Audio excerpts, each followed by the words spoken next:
top story on Midday Edition. The decommissioning of the shuttered San Onofre nuclear power plant is continuing, even as controversies still rage over the storage of spent nuclear fuel. A regular quarterly meeting of the San Onofre Community Engagement Panel took place in Oceanside last night. The subject Southern California Edison presented was current practices in the transportation of used nuclear fuel. The problem is, it's still not known where, when, or if ever the spent fuel being buried behind a seawall at San Onofre will be moved. Joining me is... Near the end of the Community Engagement Panel meeting, a whistleblower got up and said that he promised his daughter that he would speak up if Edison did not. I may not have a job tomorrow after what I'm about to say, but that's fine. The whole room went silent. You couldn't hear a pin drop. About 12:30, August 3rd, we were downloading, and the canister didn't download, but the rigging came all the way down. There were gross errors on the part of two individuals, the operator and the rigger, that are inexplicable. So what we have is a canister that could have fallen 18 feet. Each one of these canisters is roughly as much radiation as was released from the Chernobyl nuclear disaster in 1986. One can. It's a bad day. That happened. And you haven't heard about it. That's not right. Look what he just said. You know, he said we had a bad day. It's a severe nuclear accident was just missed by a quarter inch. You've got 40% of the cargo exports and imports for the country, 40% of the agriculture products for the country. And we're allowing incompetent companies like Southern California Edison and Holtec to determine our future. We don't want this nuclear waste buried at the beach, just above the water level, 100 feet from the ocean. Who thought of this? This is crazy. What are you gonna do when one of these canisters fails? You just realize that they don't want those questions. They can't handle those questions. Public safety should be first. And I've been around nuclear for many years. It's not. Behind that gate, it's not.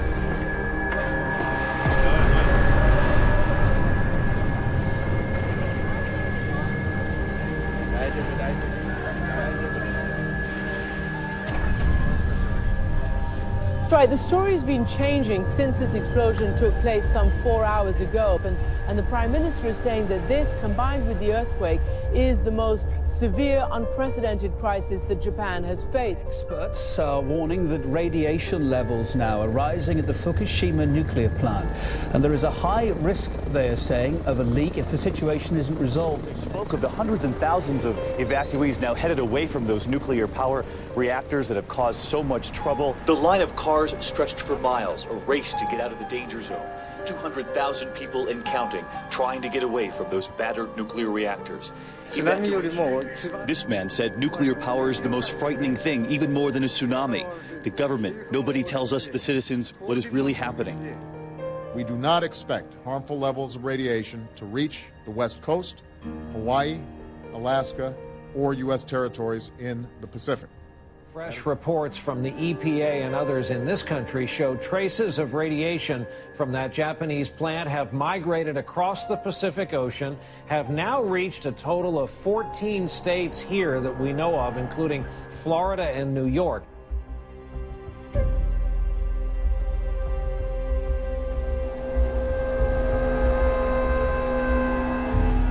It was the Fukushima disaster that opened up my eyes to what a nuclear disaster really means.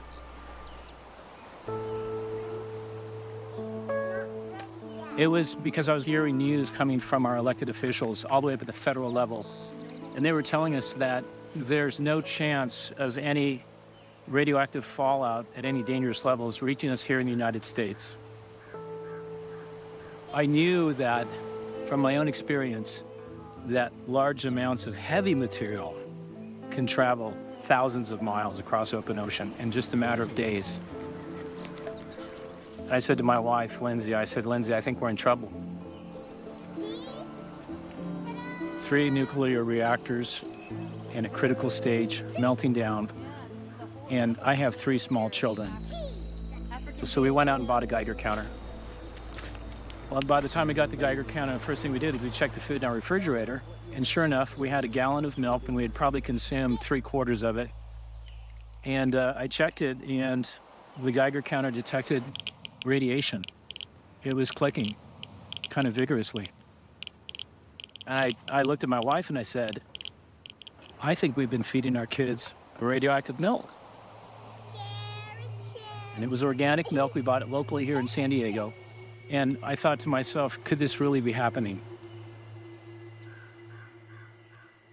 That's when I became active, realizing that these disasters can happen 5,500 miles away and affect my children in San Diego.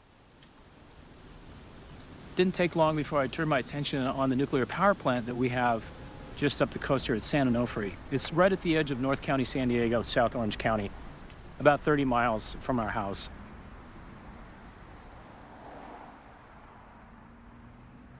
I retired to this beautiful, gorgeous city, San Clemente. Just loved it. The weather's perfect, gorgeous beaches, friendly people. This is the first time I've ever felt at home in my life is when I moved to San Clemente. So I can't think of any place I'd rather live.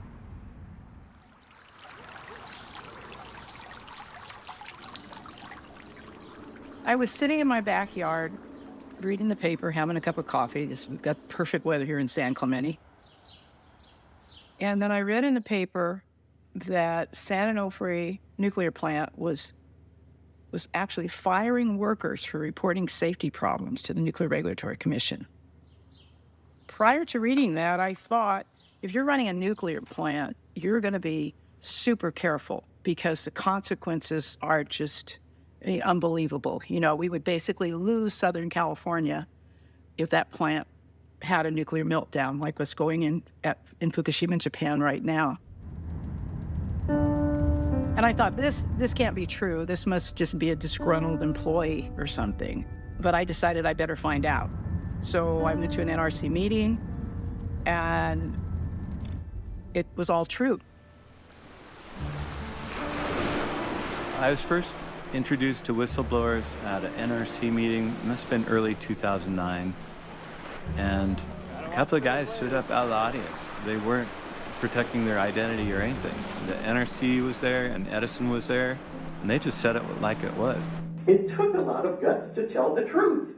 Why do I have to have a lot of guts to tell the truth at San Onofre? It's because everybody's afraid to tell the truth. At the time, I was writing a regular article for the local papers about anything to do with sustainability.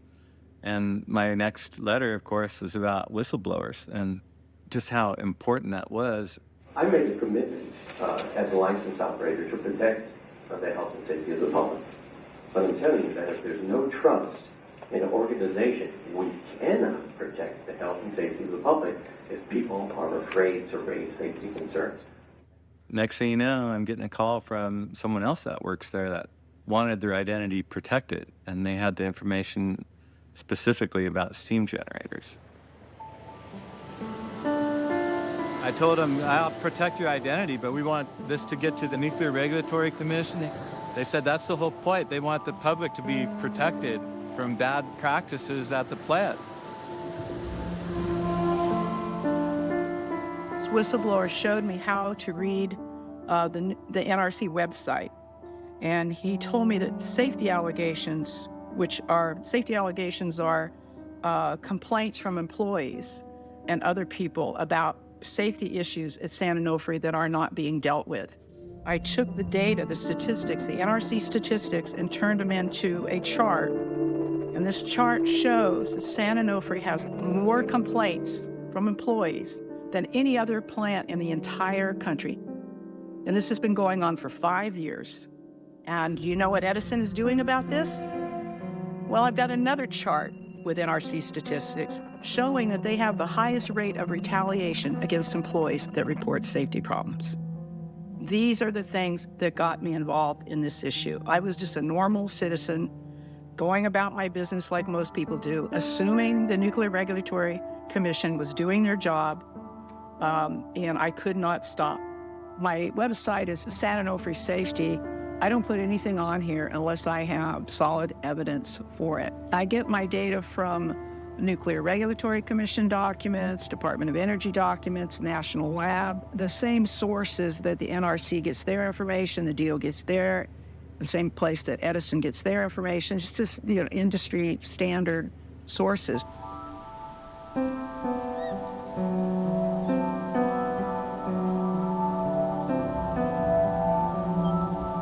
A number of community groups have worked together to try to bring this issue of the potential dangers of San Onofre to as many people in Southern California as possible. And what we've done is we've gone to city council meetings and we've presented our findings. We were pretty much laughed at when you go to city councils and they'd say we're fear mongers and we're inexperienced, we don't know what we're talking about, we're just overreacting basically. City councils don't have any jurisdiction over the safety of nuclear power plants. And that was conveniently done through federal preemption of the safety issue of nuclear power plants. It's all handled by what's called the Nuclear Regulatory Commission. So local jurisdictions really have no say in how safe or unsafe these power plants are operated. But what they do have jurisdiction over is the safety of their residents. And what needs to be made clear is that when you have a nuclear disaster at one of these facilities, is that surrounding communities could be impacted very quickly. We had 4 out of 5 city council members that were adamantly against this. They didn't want to hear about the issue. They wanted to leave it to the experts. They said, we have no jurisdiction over this. And they totally tuned us out until we said, okay, you want to hear from the experts? We'll get the experts here. The community center is where we finally convinced the city to have a meeting for the public in San Clemente to share what we knew. And it was run just like a city council, but there was 300 to 400 community members there to hear people like Arnie Gunderson and Helen Caldecott and Dan Hirsch. And that was the turning point of this movement down here. People finally had a chance to hear the truth about San Onofre. This is what all our effort has been about, is to share information with you and help you understand more about the science and the reasons and the facts behind the nuclear power plant that we all live next door to. That's our concern, is will San Onofre be the next Fukushima? It could happen to us. What happened at Fukushima? I told you that fuel has to be constantly cooled or it will melt. In the case of spent fuel, burn. You can't lose the cooling. So my name is Daniel Hirsch. I am the director of the program on environmental and nuclear policy at the University of California, Santa Cruz. I'm also the president of the Committee to Bridge the Gap, an organization founded in 1970 and which has worked for decades to reduce the nuclear risk. We've all seen the power lines coming out of San Onofre. Most of us think of those power lines as the lines in which the electricity leaves the reactor and comes to us to power our lights, and that's in part what they do. But they have a very important other function. They have to bring electricity into the reactor to be able to run the pumps to keep the reactor cool. And one of the things most of us don't understand is that when a reactor is running, it's producing lots of heat, but you can't turn it all off. So you have to keep cooling it long after the reactor stops fissioning. That means you need electricity coming in to run the pumps. If you lose that, you're in trouble. And the earthquake brought down the power lines at Fukushima. Not to worry, we've got backup systems, diesel generators. But at Fukushima, the diesel generators failed. This is an action sequence that we in this field refer to as station blackout. the nuclear station loses power. It blacks out. And let me give you a couple of examples that make me nervous about San Onofre. It's had a lot of problems with its backup diesel generators. Late 90s, there were problems about batteries not working appropriately. The NRC got very upset. And then a few years ago, it was discovered that San Onofre had not connected the batteries appropriately to the diesel generators, and they had not been corrected properly for 4 years. 4 years! How can you operate for 4 years without kind of a problem not being caught? It says something about the safety culture. It says something about NRC, which didn't do anything serious when that was then found. So, can station blackout happen a few miles from here? Yes. It can happen by earthquake, these large faults nearby. It can happen by fires, which can happen by terrorism. So it can happen here. The chances are high enough that they are not negligible. We have faced some problems and some challenges over the last several years that have been unacceptable to us.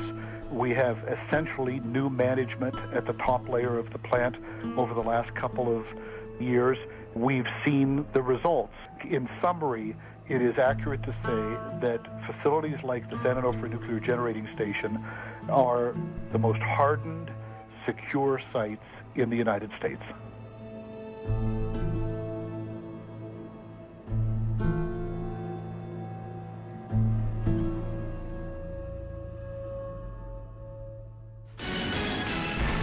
Radiation leak at an American nuclear power plant, San Onofre, 45 miles north of San Diego, California. Officials say the leak is small, but as we've seen before, sometimes nuclear plants have changed the story after an accident. And look at this, 7 million Americans live within 50 miles of San Onofre. If there was any leakage at all, it would have been so minor that sensitive equipment wouldn't have even picked it up. They're saying nothing to worry about here. You know that steam that's coming out? That's mixed with radioactive water, and there's no way around that.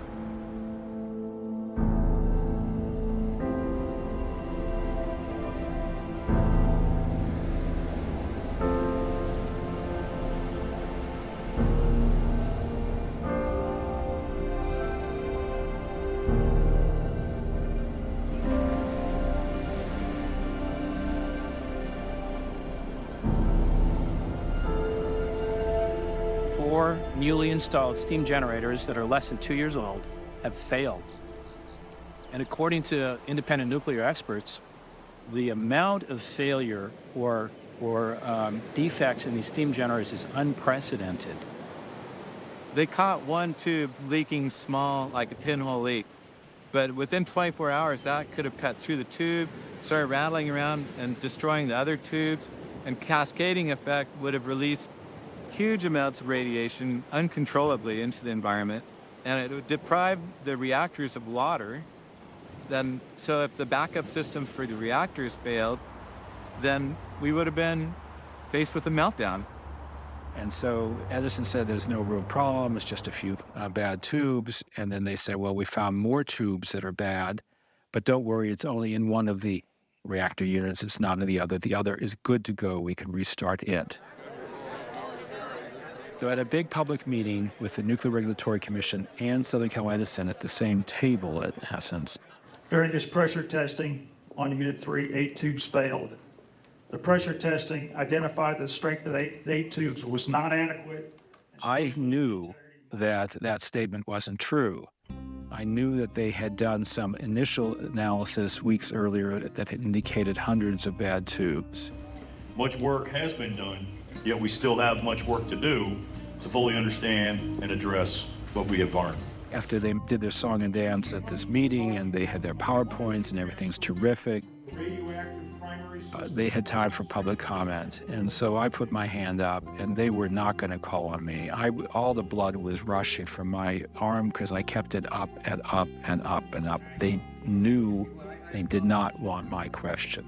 Eventually they had to call on me. We've been just told by Edison we only found 2 tubes of trouble in Unit 2. We know that's not true because in early February you had nearly 900. So will you tell us today how many tubes in Unit 2, how many tubes in Unit 3 have wear of greater than 10%, and also how many tubes in Unit 2 and in Unit 3 have shown any indication of wear. I'd have to ask Emmett for the exact count. I don't even know if he has the exact count. We do have that information, and again, that's part of our inspection activity. There were a significant number of tubes that had wear indications. The ones we talked about, Unit 2, were the two that had tube-to-tube wear. And understand the importance. They were saying that they could restart at least one of the units immediately. In early February, NRC spokesman Victor Drick said that they had inspected only one of the 4 steam generators and had found somewhere in the vicinity of 900 tubes that had wear more than 10%. For months, we've been asking, how many tubes have you found with wear? And we've been frankly given the runaround. We've been just... So the Edison spokesperson got up and answered the question. Thank you for the question. And it was clear. I mean, he knew the numbers. NRC knew the numbers. They just didn't want to disclose them. Rough numbers, rough percentages. On Unit 3, 9%. On Unit 2, 12% of the tubes showed wear greater than 10% through all indication. He told us there were thousands of bad tubes in the other unit as well. So they were in real trouble. We have now disclosed that the claim that only one of the reactors was having trouble, the other was fine, was false. Compared to other steam generators in the industry, those numbers by themselves are not alarming. So a volunteer and then a number of students went through every in-service inspection report for every new steam generator in the country.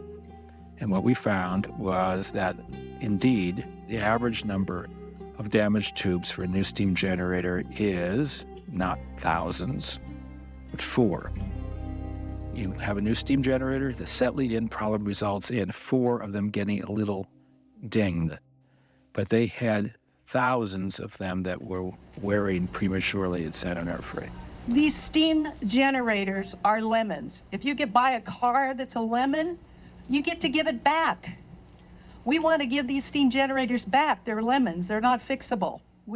I'm Damon Moglen. I'm with Friends of the Earth.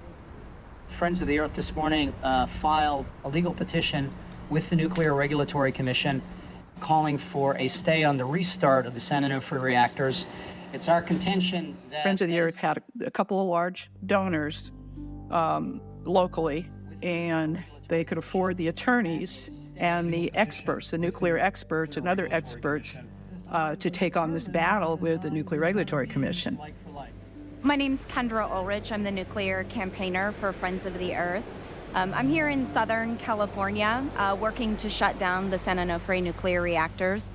These reactors are currently offline due to the perfunctory oversight of the Nuclear Regulatory Commission and a fundamental lack of transparency on the part of Southern California Edison. I don't think that it's possible for the Nuclear Regulatory Commission to ever change its habits of being mainly a puppy dog rather than a watchdog. Right now, there's a private conversation going on between Edison and the NRC, and that's unacceptable. That conversation led to huge mistakes, which now have led to the shutdown of the reactors. I think what we will hear is they'll say, oh, it's a design problem. And Edison will say, oh, it's a design problem. And each will point the fingers at Mitsubishi, the people that made it. And neither of them, Edison or the NRC, will accept responsibility for screwing it up. We need to phase out and shut down the 104 reactors in America. I will put it very bluntly. We need to kill them before they kill us.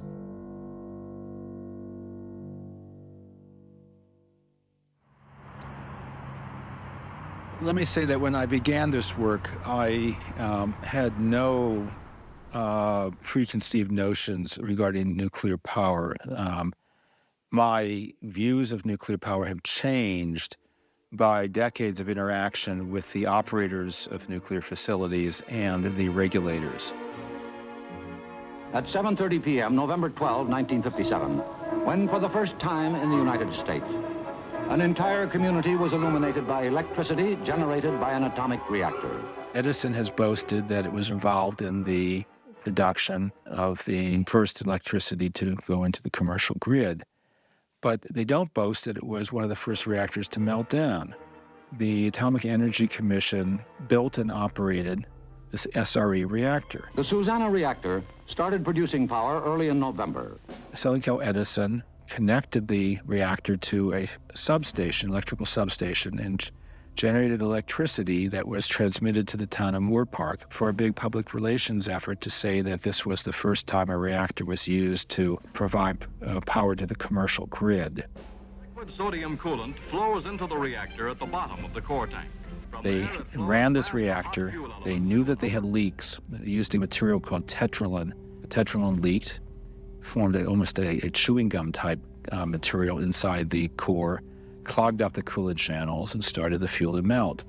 They had a power excursion, and they were jamming control rods in, and the power was still going up because the reactor was badly designed. So they barely could shut the reactor down.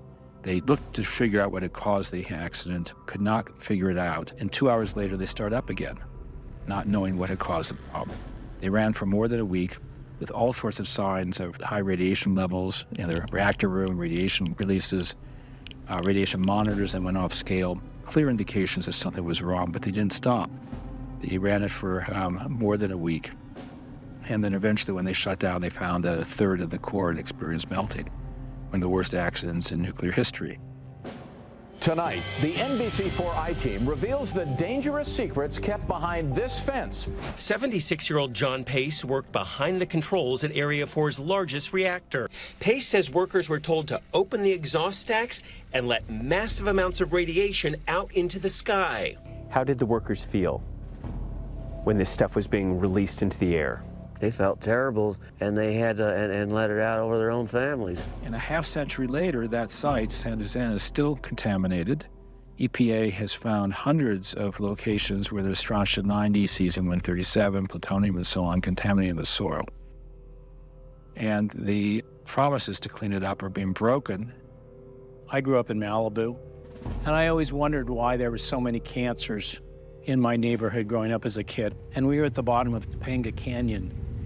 I wondered why David Sherdorf died on his 5th birthday from leukemia, and he wasn't the only kid in our neighborhood that died of leukemia. I know if you have one child in your neighborhood that dies of leukemia, that's rare. If you have several, you have a cancer cluster. I think almost every house or every other house had cancer in it. Southern California Edison kept that from the public.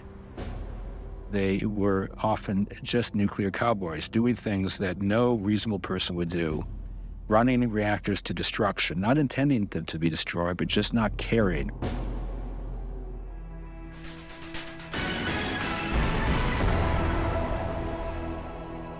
Well, today, Southern California Edison submitted a plan for restart for the unit that wasn't leaking. We're going to take it down to 70%, and after 5 months, we will shut it down. We will do full inspection.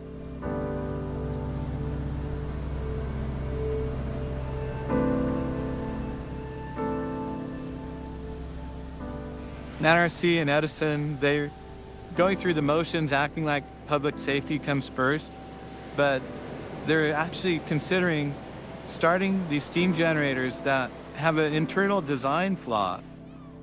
Edison right now wants to restart damaged nuclear reactor unit number 2 in order to protect its investment of the steam generators, which is around $670 million. In other words, to protect less than $1 billion in capital investment, they're willing to risk potentially $500 billion in damage to surrounding communities.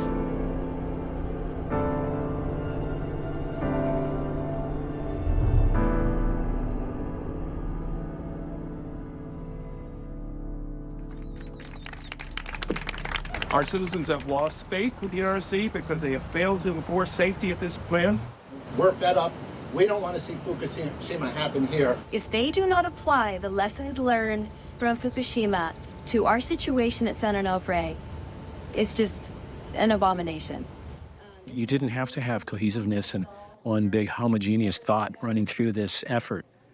It was really a lot of people being able to think quickly and organize quickly in these various groups and go after certain aspects of the problem and talk to various city councils and elected officials and so forth. We watch the best and You have a microphone, you have silence, and you can speak for 3 minutes. no one in this room thinks that it wasn't a miserable failure. What we learned how to do is to craft our message down to 3 minutes. And the next person would finish that thought, and the next person would start another thought. And it really was a seamless, continuous thought about the issues. And they were all came to the same conclusion, which was, this is absolutely outrageous what we're facing. If the steam generators did fail and we did have an event, how can you address the issue of emergency preparedness when HRSA funds are being cut and we do not have the radiation detectors at our hospitals that we need? We do not have the money. Was charged with forming the first decontamination response team at Scripps La Jolla Hospital in 2002, which entailed me taking hazmat operational level training. And my name's Deanna Polk. I'm an RN with public health nursing certification and a Master's of Science in Homeland Security. My thesis was on civilian-military collaboration for humanitarian assistance and disaster response. Did you do an advanced threat and risk assessment as outlined by the Department of Homeland Security's IS 800? For the security, the physical security. For our community. For the community. As a result of, in relation to the steam generators. In our inspection and through our programs, we are completing the risk assessment using the NRC's processes about what it meant or didn't mean to the outlying community.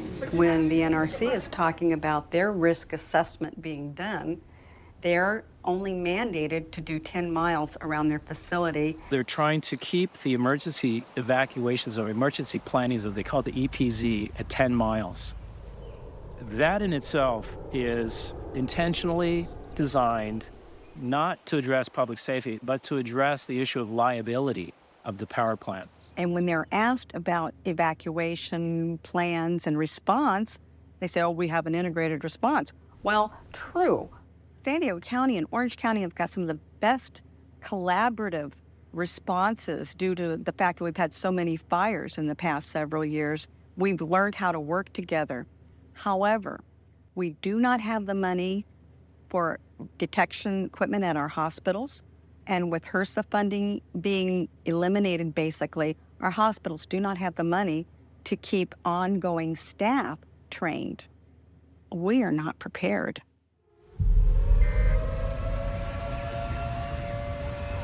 What will we do if we have a nuclear meltdown?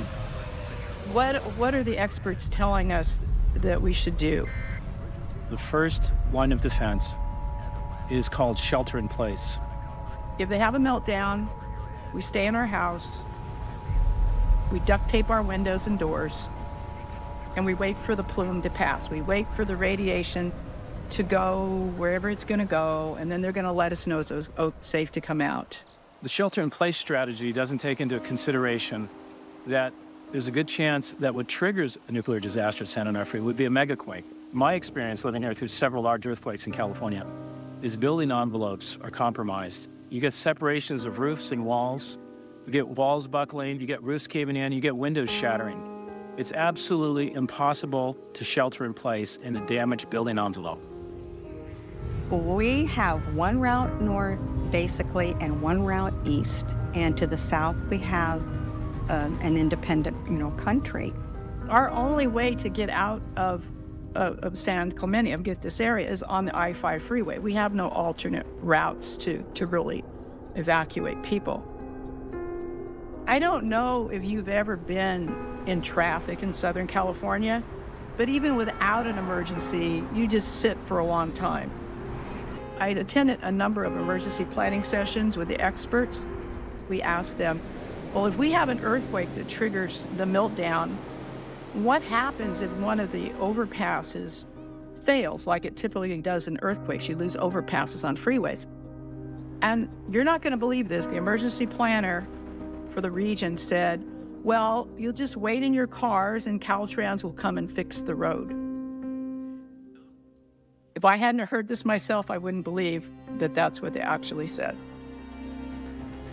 If you look at the Fukushima disaster, which they say now will run up to about $500 billion, that disaster is 20% of the fallout from that disaster. And that was because that power plant sits on the coast with an offshore prevailing wind condition.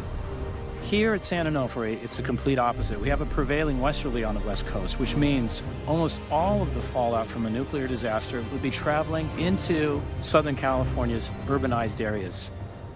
Now, where do these radioactive materials come from? Well, there is a naturally occurring radioactive material in nature called uranium. Uranium is very special because it was discovered in 1939 that you could split the uranium atom and release an enormous amount of energy.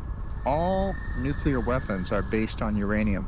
But when this uranium is used in a nuclear reactor, it is split in hundreds of different ways. It's a violent process triggered by neutrons that are flying around. I have a list of 211 different radioactive materials which are produced at every nuclear reactor, and that's not a complete list. The difficulty with radioactive materials is the atoms are unstable. They're like little time bombs, and they explode without warning. And if they explode inside your body, they damage the cells, and they damage in particular the DNA molecules, and that can cause cancer because the cells begin to reproduce abnormally. And the same thing happens with reproductive cells. If your reproductive cells, the eggs or sperm, are damaged, then you can pass this on to your children, your grandchildren, your great-grandchildren. And so generations hence, people can be suffering from consequences of a radiation exposure today. This stuff remains dangerous for literally millions of years. We created something that will haunt not just human lives, but all other species as well, for a period that is incomprehensible. I mean, I have trouble imagining a human lifespan, which, is tiny, 70, 80 years. We're talking about 500,000 years. Waste that is toxic. And plutonium is dangerous has a half-life of 24,000 years. That means in 24,000 years, there's still half of it. In 48,000 years, there's still a quarter of it. We measure dangerous periods in generally 10 to 20 half-lives. So that's about 500,000 years. But it doesn't disappear. It turns into a brand new substance, which is called uranium-235, which has a 700 million year half-life. So this is a very perplexing problem.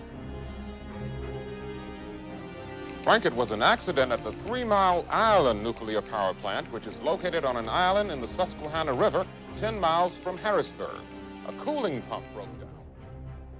A new study from Penn State Hershey links TMI's infamous 1979 partial meltdown to local cancer cases. Reactors at the Chernobyl atomic power plant near the city of Kiev was damaged, and there is speculation in Moscow that people were injured and may have died. 70% of the radiation from Chernobyl fell on Belarus. Years later, according to UNICEF, 20% of teens there suffer from disabilities or chronic disease. These are the children of Chernobyl. 34,000 school children now have radiation badges when they go to school. Kindergartners with radiation badges. Down to 4 years of age. Can you imagine that? Kindergarten kids with radiation badges going to school.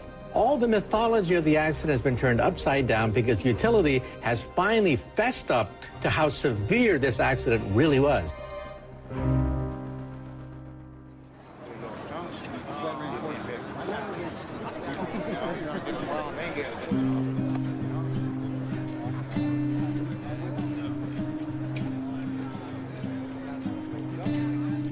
Edison is going to step up its damage control. This industry is so powerful. It lobbies every organization, every school board, every professional organization. It lobbies every local government officials, county supervisors. It lobbies everybody. In the background, I had been negotiating with the NRC to have a different kind of presentation by the grassroots people, so that we could have a 15-minute continuous presentation and not be interrupted by the moderators. And then I started confirming, saying this, and the closer we got, the more resistance I started getting, and all of a sudden I could tell they're gonna pull something pretty fast here. between a half hour and an hour before the meeting actually started, I'm cornered by NRC officials, and they're saying, no, we can't do this. And I'm saying, you know what? I just called all the media that I know of. I called Boxer's office. What you're doing is going to make yourselves look worse instead of better. Next thing I know, someone from Boxer's office made a call and got the elected officials so they could actually make this presentation. I'm here tonight representing San Diego Mayor Bob Filner, and I'd like to read Mayor Filner's letter into the record. It's critical that the NRC conduct its investigation at San Onofre in an open and transparent manner. With that, we call for a full, thorough, and transparent investigation regarding the operations, the design, and the engineering. Our council decided that a restart of San Onofre with our current level of knowledge is unsafe for our citizens. And we've heard a lot about evacuation plans. I want to say it very clearly, evacuation is not an option for 10 million people. All the great speakers that were lined up that came for the day just knocked it out of the park. Each person, one after the other. And Pete Dietrich's in the front row. In a blatant disregard for the cameras or anything else, you just like, you get over here. And he's just fuming, you know, you can just see the veins bulging, his eyes darting. You know, like he's in command of this NRC meeting. And that's the scary part, is he was. The NRC did heard from local government officials who wanted to talk about this issue tonight, and we put them on in this slot. We didn't ask only local government officials who were concerned about San Onofre. There may be other local government officials who don't have those concerns. And I don't know if anybody is here. Is there a local government official here, while we have the local government representatives here, who wants to say anything else? Okay, all right. All of their planning, all of their supposed control over the meeting went out the window, and they had to eat it just, you know, in front of everyone. And that was a big moment. The thought was, we need to have a real public discussion, and it's not going to happen unless we bring in people that have firsthand experience with nuclear disasters. Torgen Johnson, who came to me one day saying, Gary, you won't believe what I've hooked up. I need your help to make sure the grassroots people are there when I need them, but I'm working with Naoto, the Prime Minister of Japan, when the Fukushima event happened. We can't let any of this out. It was kind of pulling together the dream team of voices, and to do it very swiftly. I just couldn't believe the people that Torgen had lined up. It was not only the Prime Minister of Japan, it was Arnie Gunderson, the nuclear engineer that helped design 40 nuclear plants. It was Gregory Yasko, yeah, former chairman. He was chairman of the NRC during the Fukushima event. Peter Bradford. Peter Bradford, NRC. All these people came together. They had never met each other to begin with. It was so sudden. It was hard to believe it was happening. It wasn't one rogue voice. It was 4 voices saying the same thing from very different perspectives, but saying the same thing.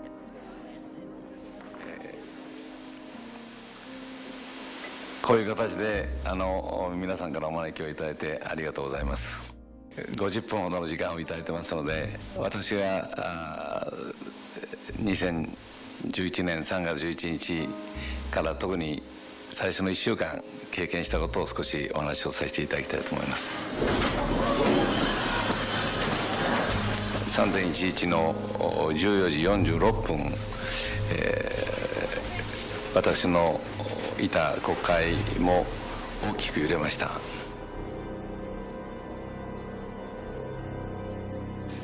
原発については最初に入ってきた情報はスクラムによって無事に全ての原発が停止したという情報でした。それを聞いた時にはホッとしました。しかしそれから約1時間後に来た情報は福島第一サイトで全ての電源が喪失したという情報でした。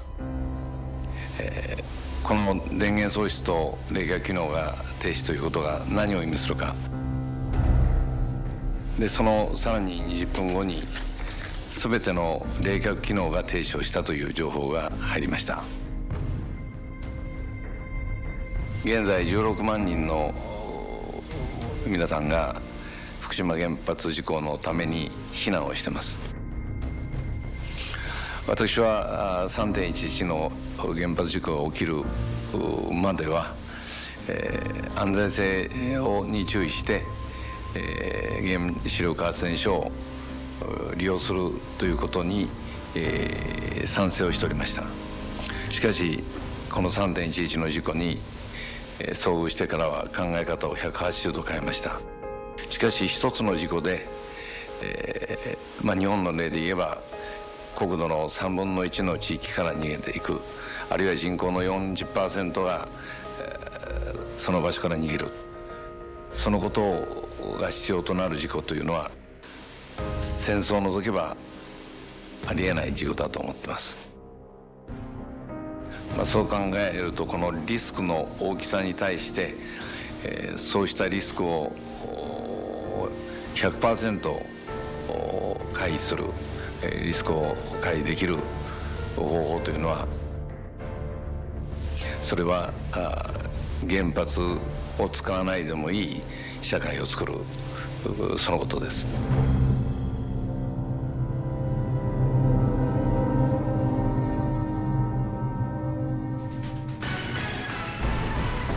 After 45 years, the San Onofre nuclear plant is shutting down for good. Thanks for joining us on this Friday midday. I'm Bill Griffith. And I'm Koshal Patel. Our 10 News team has been on top of this story ever since it first. We have been very, very happy to be able to have a lot of elected officials and experts join with us. But this is about people power, and don't anybody forget that. Thank you. What a day this is. I can't describe the emotions and the relief to know that we're past this huge hurdle.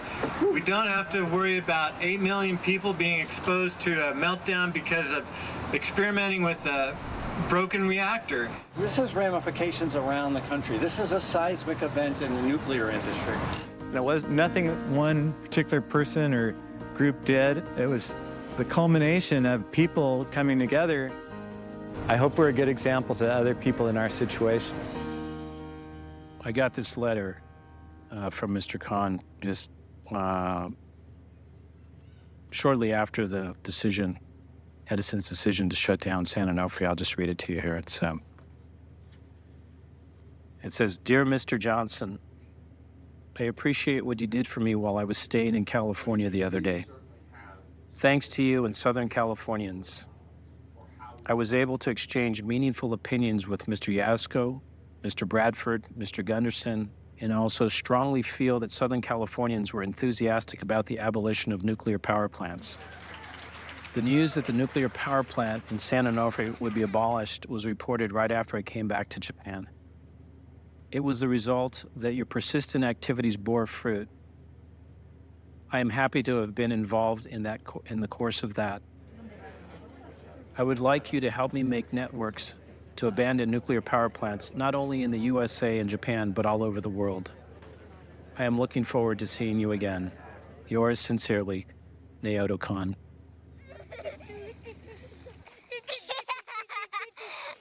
The CEO of Edison International, Ted Craver, said his decision to pull the plug on San Onofre was financial. To clear out the uncertainty and move forward in a decisive way, as well as reduce the drag that was continuing, the economic drag from having the plant, we decided to no longer seek restart and close the plant.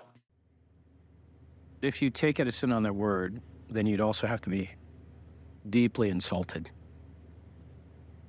by their assertion that they made that decision based on economic grounds. Okay, you ready? So in other words, my children's safety meant nothing to them. That all the issues that were being raised meant nothing to them, that it was an economic bottom line. And so my thought there is, Edison didn't learn a single lesson from Fukushima.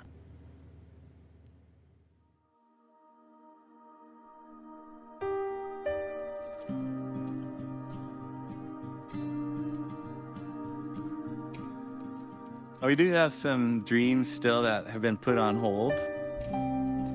And I think our next goal is there's an immediate concern about the waste on site.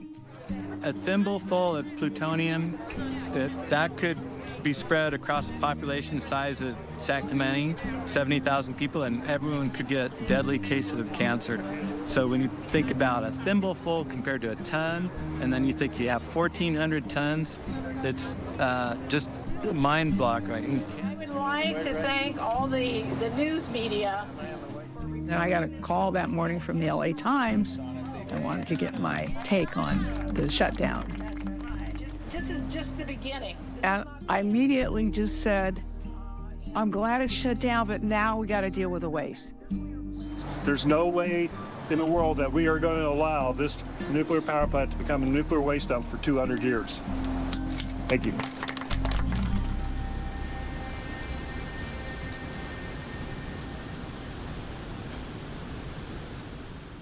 I started researching the nuclear waste, and I found out we have a major problem here at San Onofre and actually in the whole country. The industry now uses what's called high burn-up fuel.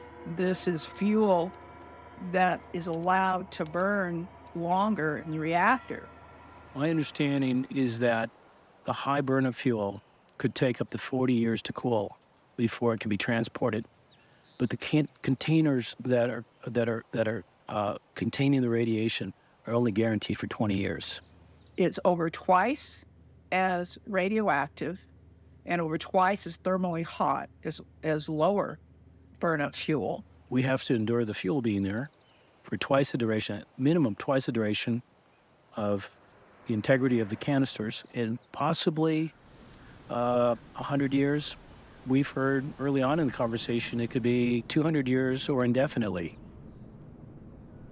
You'd ask yourself, why on earth would you want to create this kind of waste material? And to make it worse, there's no way that science knows to neutralize it or to render it harmless. So even though San Onofre is shut down and the risk of a meltdown is markedly reduced, there is still continuing risk at the site. The reason radioactive waste is so dangerous is because it's immensely concentrated. We produced immense quantities, and it's undoubtedly in so much volume, of this horribly toxic material that is incredibly long-lived without having any idea how to dispose of it. And we kept kicking that can down the road because, in fact, there is no safe way of disposing of it. Let's be honest, we do not have a solution. In the absence of a solution, we cannot afford to abandon this material. It's betrayal of future generations. We have to look after it. We're talking about, if it's 500,000 years, we're talking about 10,000 generations that can be made sick. Cancers, leukemias, genetic effects, heart disease, all the things that come with radiation. In most cases, you would think that if you were storing material for safety purposes, and if you managed to have 99.99% perfection in terms of containing that much and only allowing, let's say, 1,000th of a percentage point of the material to escape. Sorry. In the case of nuclear waste, that's a disaster. So you have to have a level of perfection and essentially for eternity, because this stuff remains very highly dangerous for more than 10 million years. So we have to beg the forgiveness of future generations and, in my view, stop making this stuff. It is completely unethical to 75 years after we started making it and still have no solution to keep on producing more of it. So our first speaker is Donna Gilmore. She's the founder of San Onofre Safety. Their website is used around the world for credible sourced information on nuclear safety issues. It can be a situation where we were stuck as engineers into thinking certain ways, and you help us to think outside the box in many different ways. So please continue. And I know Donna's very good at this. Continue to challenge us, but keep doing so because it is important to us. I haven't been doing this very long, but I've been finding information that I'm very concerned about, and I feel these issues. And thanks to Miss Donna Gilmore's effort, public awareness of this important issue has increased substantially in the past several years. Ms. Gilmore's research was one of the earliest effort identifying and focusing on this important phenomena of stress-induced corrosion cracking. Most countries use thick wall casts that are 10 to over 19 inches thick. They can be inspected inside and out. They have multiple redundancies. They are designed for transport and storage without the use of any additional container. While it's here, I want it in the safest possible storage situation that we know of. The Swiss have provided us with an excellent example of what we should do with our nuclear waste in the interim, because there's nowhere to take it permanently. Where we have a robust building, we have a hot cell. Hot cell is what they call a dry fuel handling facility. It's a lead-lined concrete building filled with helium so nothing explodes, that you robotically can move the fuel from one container to another. So getting a hot cell, like what they've done in Switzerland, is key as a first step. Right now, Southern California Edison is planning to buy this Holtec underground system. This is a experimental system. It's never been used anywhere in the world. And Southern Cal Edison, the geniuses that brought us the problems with the steam generators, have now come up with the absolutely idiotic idea of burying the stuff on the beach. And their plans to essentially dig some cylindrical holes into the ground and create cement silos beneath grade to put the spent fuel. The canisters they want to put them in are not safe. The canisters at San Onofre are only 5/8 of an inch thick, and they want to put them halfway under the ground in holes. Part of that's a good idea, I should say, because we have long been concerned that if you have a spent fuel cask visible above ground, they could provide a target for a terrorist who might have line of sight ability to hit them with a rocket-propelled grenade launcher or something like that. But there are downsides also to having these below grade. And in particular, they're proposing to do this fairly close to the ocean. Well, it's ridiculous because you do not want moisture and you do not want corrosive particles sitting up against stainless steel. It will accelerate the corrosion and cracking process. And with even a microscopic through-wall crack that penetrates this thin wall, millions of curies of radiation will be released into the environment. You can hear the president of Holtec say this. Let's be realistic. You have to find it, that crack where it might be, and then find a means to repair it. You will have, in the face of millions of curies of radioactivity that is coming out of the canister, to precisely locate it is a torture. And then if you try to repair it remotely by welding, you create a rough surface, which becomes a nucleation site for collisions down the road. So as a pragmatic technical solution, I don't advocate repairing the canister. SCE intends to manage the San Onofre decommissioning process in an inclusive, forward-thinking, and responsible way. We want to ensure the public understands what is happening at the station and promptly answer any questions.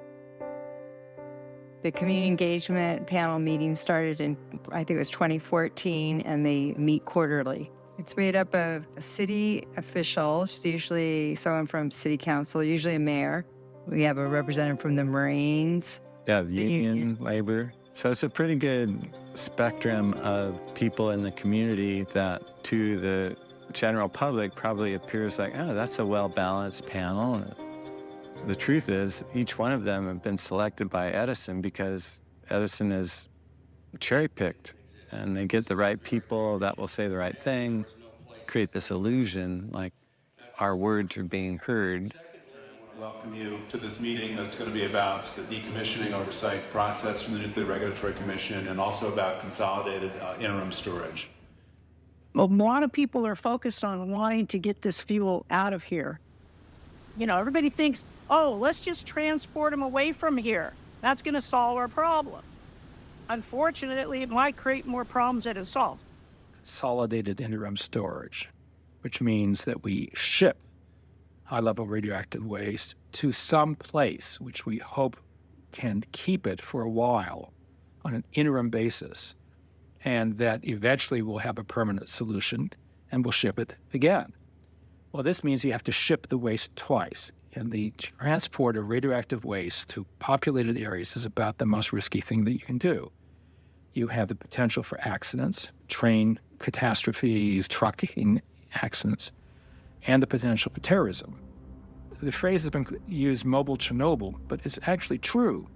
You would have for some shipments as much radioactive waste, much radioactivity in the shipment as was released during the Chernobyl accident. And these trains and these trucks can have accidents. And by the way, there would be hundreds of cities to which this radioactive waste would be traveling. In the 1980s, Congress passed the Nuclear Waste Policy Act.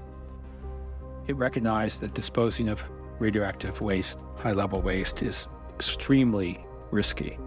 It has to be isolated from the human environment for about 1 million years. Human beings have been around as anatomically recognizable human beings for 200,000 years, roughly. We've had recorded history for maybe 10,000. Our government's existed for 2 or 3 centuries. The Nuclear Regulatory Commission only since the mid-1970s. And so that original act said we'll look at a large number of candidate sites all throughout the United States, both on the east and the west. We will narrow those down to the 3 scientifically best sites, and then we would examine those 6 very, very thoroughly and pick the absolutely best geologic site in the east and the best in the west. And that's where we would eventually dispose of the waste. But very quickly, politics intervened. George Bush I was running for president. People in New England didn't want to have their states considered as among possible sites. And so they removed the eastern sites, essentially. And on the west, the same thing happened. That left only Nevada. It was picked not by science, but by the politics intervening to prevent any other site from being evaluated. Located about 100 miles northwest of Las Vegas, Yucca Mountain is the most thoroughly researched site of its kind in the world. For more than 20 years, the project has involved extensive scientific study on Yucca Mountain's geology, hydrology, biology, and climate. So they evaluated Yucca based on a commitment that if it didn't meet the standards, they would start all over again. And they said Yucca was going to be terrific because it was dry, Nevada desert. My favorite story is that they carved a cavern inside Yucca Mountain, put some sensitive monitoring equipment in it, sealed it up, came back 6 months later. And when they opened it up to get the data, they lost all the data because there was so much water it shorted out all the electrical wires. So the fundamental point is that Yucca, we're told that it was picked for scientific reasons and rejected for politics. In fact, it was picked for political reasons and rejected for science. Scientists wanted to learn more. We're talking about waste that has to be managed for 1 million years. There's just no human institution you can count on doing that. So we were idiots to produce it, and we're idiots to produce an ounce more of it. At a community engagement meeting arranged by Edison, Chief Nuclear Officer Tom Palmisano says the plan is to move the nuclear waste elsewhere once it has cooled to safe interim storage, possibly in Texas or New Mexico. I've been trying to convince my friends in the San Onofre area that they should indeed fight to have it not go on the beach, but not fight to have it dumped on somebody else. That we benefit from having multiple options. The more there's just one option, the way Yucca Mountain was just one option, the more what we want to do in our communities, which is to get the spent fuel out of here, the more that option doesn't become available. And so I think encouraging as many options as possible, diversity in the market. My name is John Heaton, and I'm chairman of the Eddie Lee Energy Alliance. So the question is, who are we? Well, we're made up of two counties, Eddy County and Lee County, which are adjacent to each other in the southeastern corner of New Mexico. We think that a central interim storage facility is the right thing to do. We think that Holtec is a great partner. They have the very best, safest, most secure system in the world, bar none. Hi, my name is Karen Haddon. I'm delighted to be here in California. I'm from Texas. I work with Seed Coalition. We work with people in Texas and New Mexico.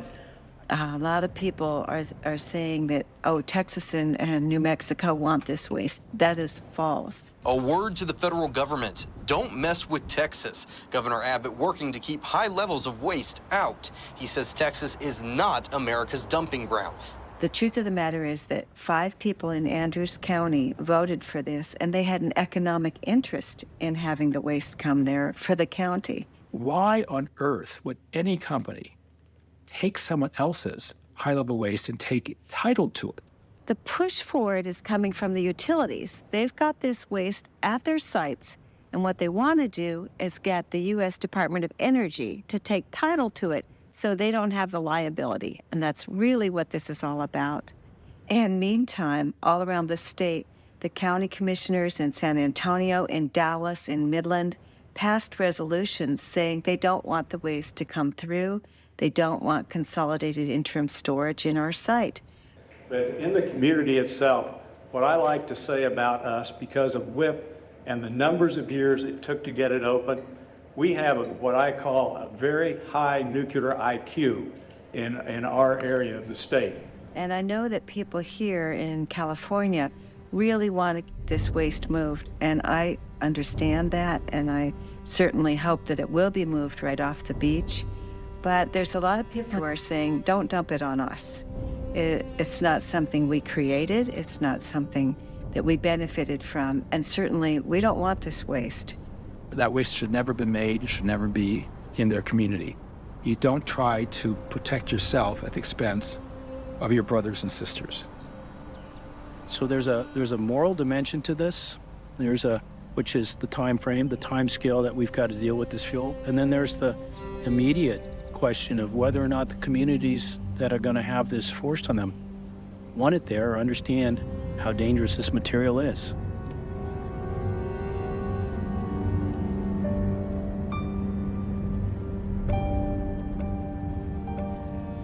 The purpose of going to New Mexico was to see for myself what the receiving end of all this waste that we have piled up at San Onofre, what this receiving end looks like and who the people are. I wanted to hear their fight to keep the waste out of New Mexico, out of their communities. This is a series of public meetings that the Nuclear Regulatory Commission. Meeting the people in New Mexico was a window into the past 70 years. The population that dealt with everything from the first bomb test at the Trinity site to the mining accidents, and now they're pushing back on a plan to dump the nation's nuclear waste on these communities. New Mexico should not be proud of its nuclear legacy. New Mexico is the birthplace of nuclear colonialism. I sat there like a planner and I listened to people talk, and I couldn't believe what I was hearing. It was two things at the same time. It was absolutely heartbreaking to hear the stories, but it was absolutely reinvigorating and energizing to see the fight in these people, that it was exactly the same fight that I've been seeing here in Southern California in the fight against San Onofre and the shutdown of San Onofre. I'm here to tell Holtec, hell no, we don't want it. I'm Rose Gardner. I live in Eunice, New Mexico, which is located in the southeast corner of New Mexico, right next to the state line of Texas. We are located right in the middle of something called the Permian Basin. And the Permian Basin is the richest oil-filled area in America. But what happened to us is we became this hub of nuclear facilities all of a sudden. Now we've got a competition between a company named Holtec International, and then Waste Control Specialists now wants to do the same thing for high-level nuclear waste. Their proposal is to bring in nuclear waste from around the country, from all the reactor communities, and store it in one place. Hundreds and thousands of tons of nuclear waste from reactors in the United States. If this waste were to move, millions of people could be impacted as the waste moves across the country. The shipments would take place over 20 years' time, and there would be thousands and thousands of shipments. We know there would be accidents.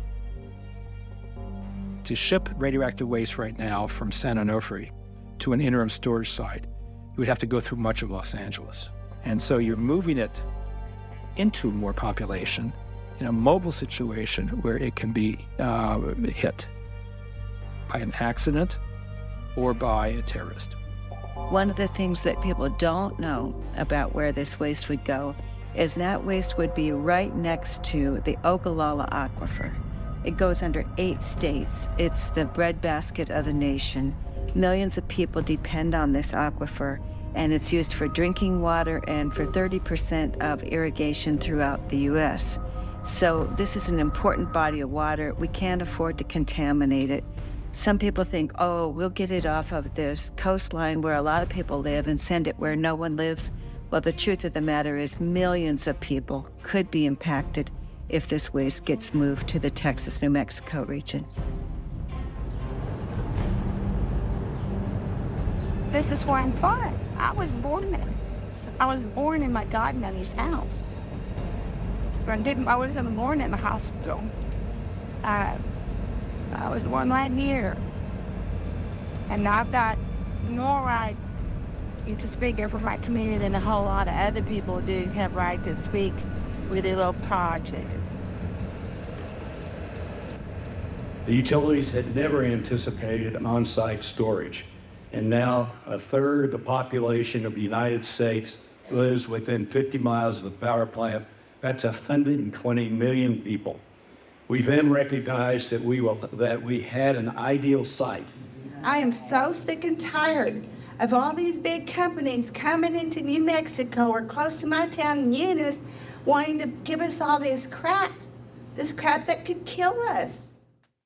For 40 years, communities around San Onofre had no say in any of the decisions around that nuclear power plant. And now with the waste plant, which has the short-term plan, which is to leave it down at the beach, 100 feet from where children play, in canisters that are susceptible to cracking and hydrogen explosions.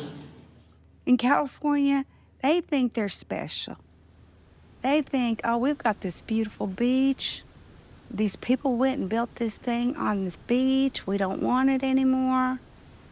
Well, heck, you should have fought harder. You should have done something when they first started coming into town, because of you letting them come in and build that crap on your land. You allowed this stuff to happen at my home as well. The industry is really good at playing us against each other. Like the California is like, we don't want it in our backyard. We don't care where it goes, but get it out of here quickly. Mm-hmm. That's not our message at all. That's like contrived by the industry and politicians, people that are going to get paid off for these high contracts that are at stake. From what we've heard, this is a happy community looking forward to receiving it. So I'm pleased to connect with everybody here. We're concerned about us, but we're just as concerned about them. A nuclear accident anywhere is a problem for the planet. So basically, we need to demand thick wall, transportable storage casts that don't crack, and we need public access to real-time radiation monitoring, which we don't have. Diablo 2-year-old canister has all the conditions for cracking. Cold nuclear plant, located in the same environment as us. through all leak in 17 years, failed in 17 years. The Coastal Commission was a real eye-opener. We were caught blindsided by this plan to bury the waste the way they wanted to. I'm going to ask at this time the maintenance motion asking for yes votes. Is there any unwillingness for unanimous yes vote? Seeing none, no opposition. They went ahead and approved a permit for them to put this in at San Onofre. We have canisters right now sitting there, 50 canisters.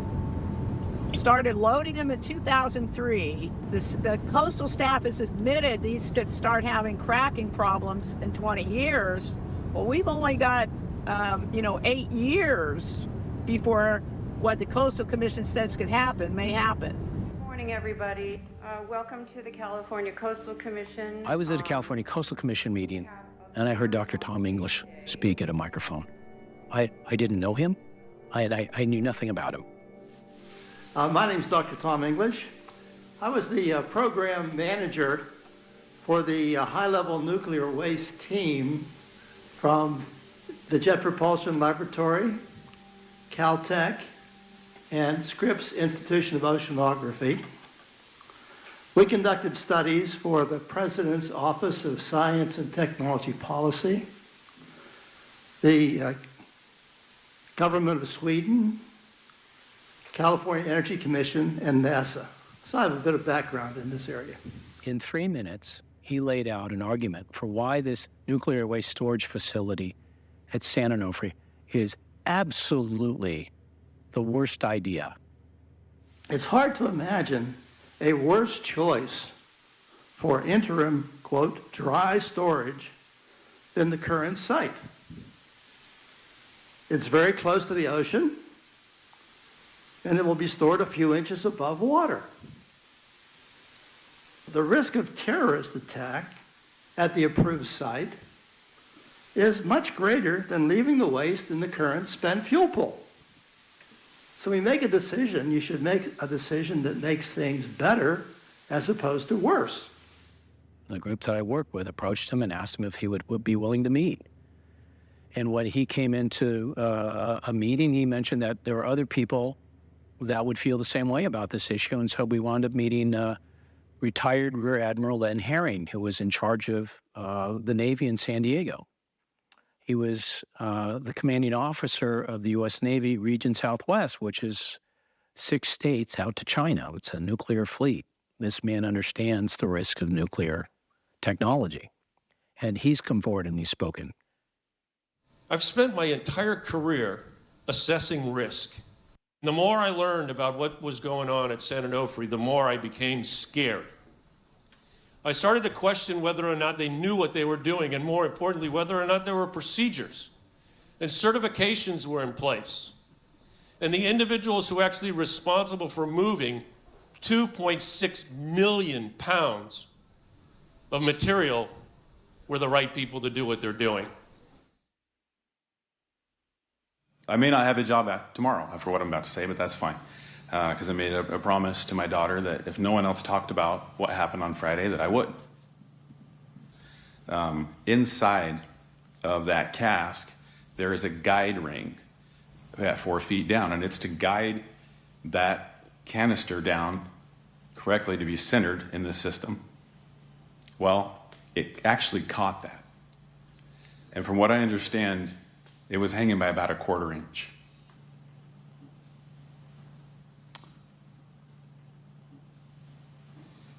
We're undermanned. We don't have the proper personnel to get things done safely, and certainly undertrained. Many of the experienced supervisors, once they understand the project and how everything works, are often sent away, and we get new ones. They don't understand as well as even the craft, basic construction craft. A lot of them that haven't been around nuclear before are performing these tasks. Not technicians, not highly trained, not thorough briefs. The fact that a whistleblower came forward and blew the whistle on this whole system, revealing the total absence of safety at San Onofre, that should be viewed as a blessing in disguise, not as something that should be covered up and explained away and ignored. There are a lot of companies which are basically acting like scavengers. They see these multi-billion-dollar funds that have been put aside for the responsible decommissioning of reactors and the management of the radioactive waste, and they feel that they can cash in by doing a relatively quick and dirty job, pocketing the money for themselves and making inordinate profits without doing any permanent good for society. Today, we are creating waste sites that should something happen, it will leave portions of this country uninhabitable for not if hundreds, but tens of thousands of years. And if the worst should happen, that there be an explosion, and I'm not saying there would or could or would, but the risk is always there. Maybe tens of thousands or hundreds of thousands could lose their lives.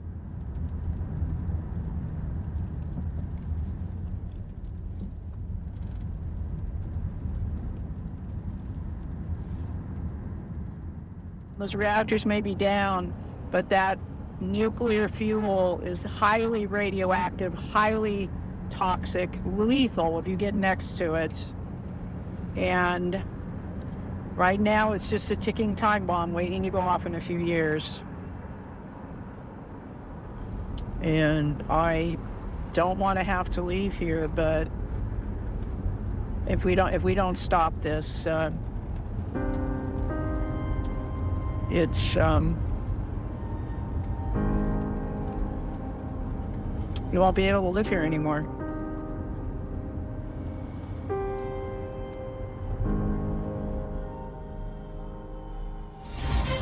A serious near-miss accident at the San Onofre nuclear power plant could have been catastrophic. Southern California Edison, the operator of San Onofre, says a steel canister filled with hot nuclear waste was almost dropped from nearly 2 stories in the air.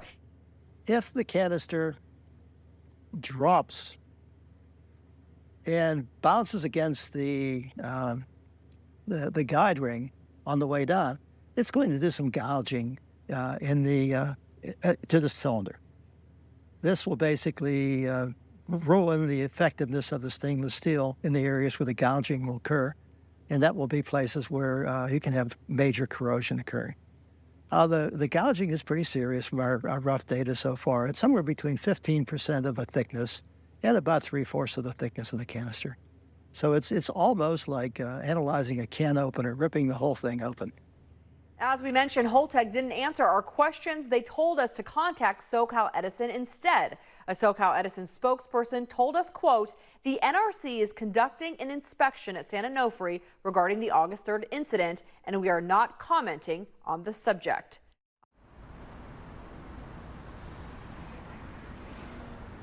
The cask that was the subject of the accident, which actually wasn't dropped, but from what I read, it was damaged. It was a scarred, or it was however you want to describe it. Have you actually had an opportunity to inspect that canister? Yes, Has there been any repair? No repair is necessary. We examined 8 canisters. This cannula system used from GD gives us such resolution it can see to thousandths of an inch and at its size and depth of the wear marks.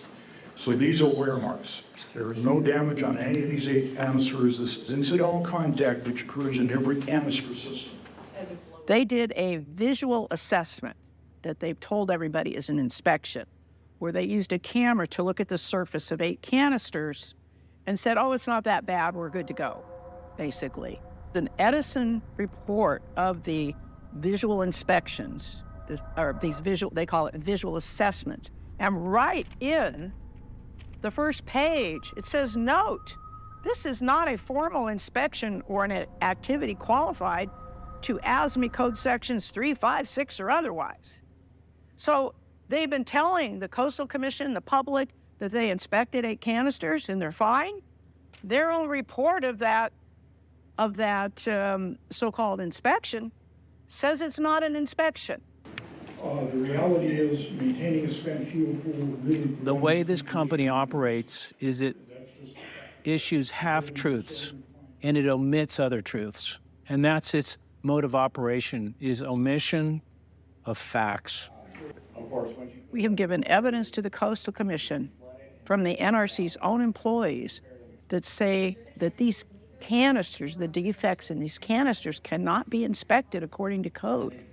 And if you can't inspect, you can't repair.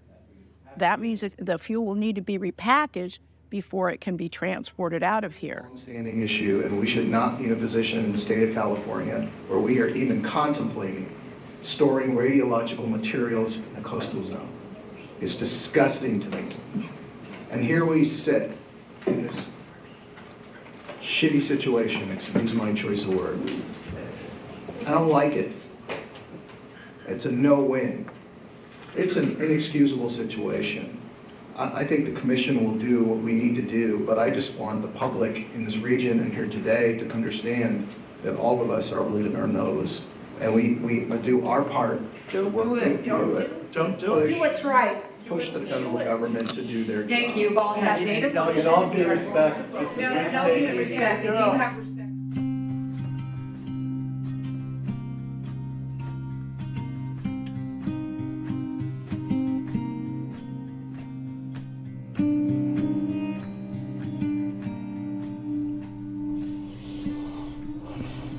This is terrible.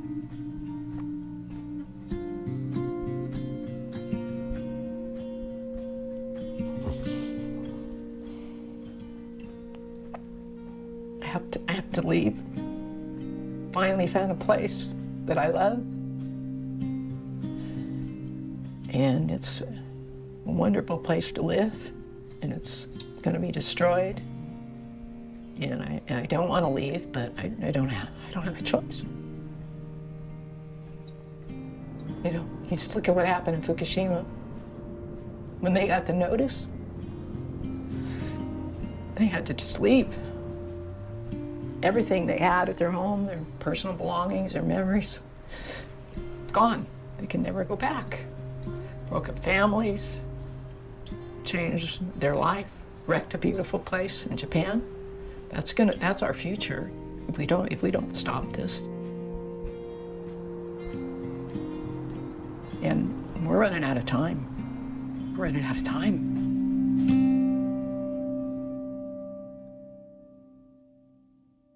Brett Leslie is going to talk with us about the U.S. Nuclear Waste Technical Review Board and their recent report and some of the implications of that for standards regarding shipment of spent nuclear fuel. Brett, the floor is yours. I was just curious if the canisters that we have now are compliant and could be moved if a site opens up. That's a yes or a no. No, I don't know. This is made up. Frankly, once they get loaded, I don't see them ever taking those canisters out of there. Realistically, they're not going to move them out. So those permits will be extended, the operational period will be extended repeatedly, and you will have a de facto kind of burial site. The trouble is, if you bury it underground and abandon it, then by the time you realize you've got a problem, it's too late to do anything about it. Bury it seems really dumb because you can't easily tell what's happening then to the fuel in the cask, so you can't easily repackage it. This is a societal problem, not anymore an industry problem. The industry regards it as a public relations problem. They figure if we can solve this public relations problem, we can keep on producing this waste forever. And we can keep on racking up more and more profits by dealing with the problems that we ourselves have created. It's up to society to take charge of this and say, no, you should not be making these decisions. So then what do you do with it? Come up with a scientifically least bad permanent solution. Stop making any more of this stuff. Beg forgiveness for the environmental sin we did. And in the interim at San Onofre, don't say, I just want out of here. I don't care where. I don't care who gets hurt. Do something that is the most ethical you can do. And I think in these terms that is to move it to a higher location, away from the ocean, where it can be better protected, and try to learn from this horrible mistake we made. I don't have any evidence that says it would be safe to move it any distance. The situation at San Onofre is not unique. It's a problem that goes across the country. If these canisters age to the point where they begin to fail, they're going to fail everywhere. The reason why shoddy containers are being used, which have thin walls and so on, is because they think it's only temporary. We got to stop thinking that way. We have to think of this as a permanent problem, a permanent legacy of the human race. It's going to be at least several decades when the waste has to remain here because it's not even safe to transport in its current condition. We know ocean levels are rising, tsunamis are inevitable. Swiss solution for temporary storage is thick wall casks, fully monitored to prevent radioactive releases, stored in buildings for environmental and security protection, hot cell facility so they can maintain and continued stewardship from generation to generation. That's the best we have right now. We know how to package it. We know how to package it well enough to keep it out of the environment. We know how to improve the packaging. In fact, we can do this from generation to generation. The next generation can do a better job than we did, and the generation after that can do a still better job. And this is what we call rolling stewardship. It's retrievable, it's monitored, and you can perfect it, you can improve it. The whole idea here is to always improve the storage from generation to generation, not just to watch the storage that exists and allow it to crumble before your eyes, but a perpetual system of improvement.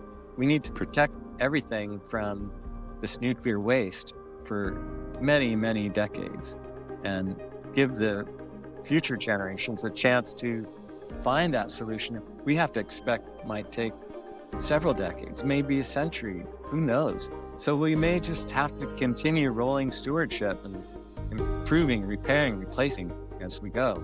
And in the meantime, we're protecting future generations, not just ourselves. Please do not abandon San Onofre's radioactive waste on our beach in San Diego County, as it is us kids who will inherit this problem if you do not fix it right now. Thank you for listening. You know, we need to be able to have solutions for future generations. Once again, I'm downwind of this company. And I'm thinking, this is unimaginable that now my children are in the same position I was in when I was their age in Malibu. And nothing's changed. I was thinking of a quote by Frederick Douglass. He said, "Power concedes nothing without a demand. It never did, and it never will." And I think it's so important for people to stand up and have their voices heard and demand the solutions that they want for our future. Thank you for listening and doing everything you can to protect our health and our ocean-loving lifestyle here in San Diego and Orange County. I know that you will do the right thing to keep all children here safe from a nuclear waste disaster. Thank you, Chairman and panel members.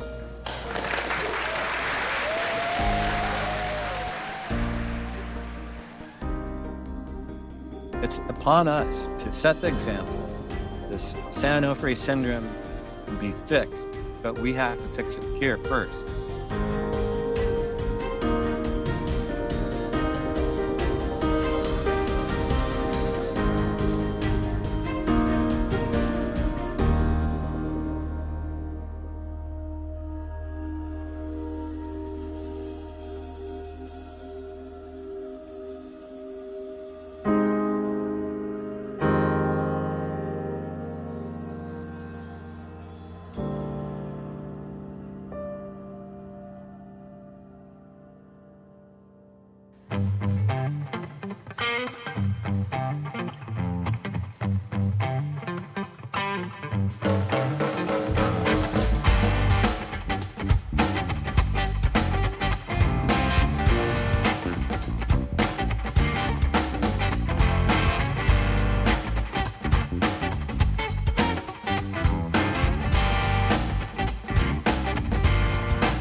Well, I woke up this morning with radiation on my mind. So I took a walk to the beach just to see what I could find. And there was 3.6 million pounds of toxic nuclear waste being put in cans up on the beach with so much haste. Now I got the blues, San Onofre blues. Yeah, we got 18 million Californians and we're all well within reach of all this toxic waste stored in the ground on the beach. I think the government got crazy, saying what else can we do? We got to take all of that waste out of the boobs and put them on the beaches for you. Now I got the blues, San Onofre blue, and I think you're gonna get them too. San Onofre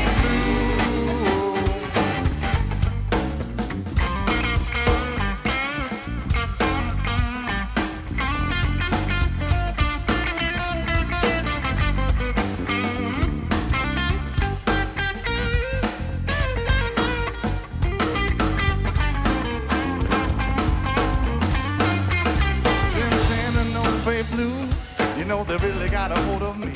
'Cause I know this ain't the way Southern California's supposed to be. I say it's time we all grab our pitchforks and tell Edison hell no. Hell no. And all that toxic waste down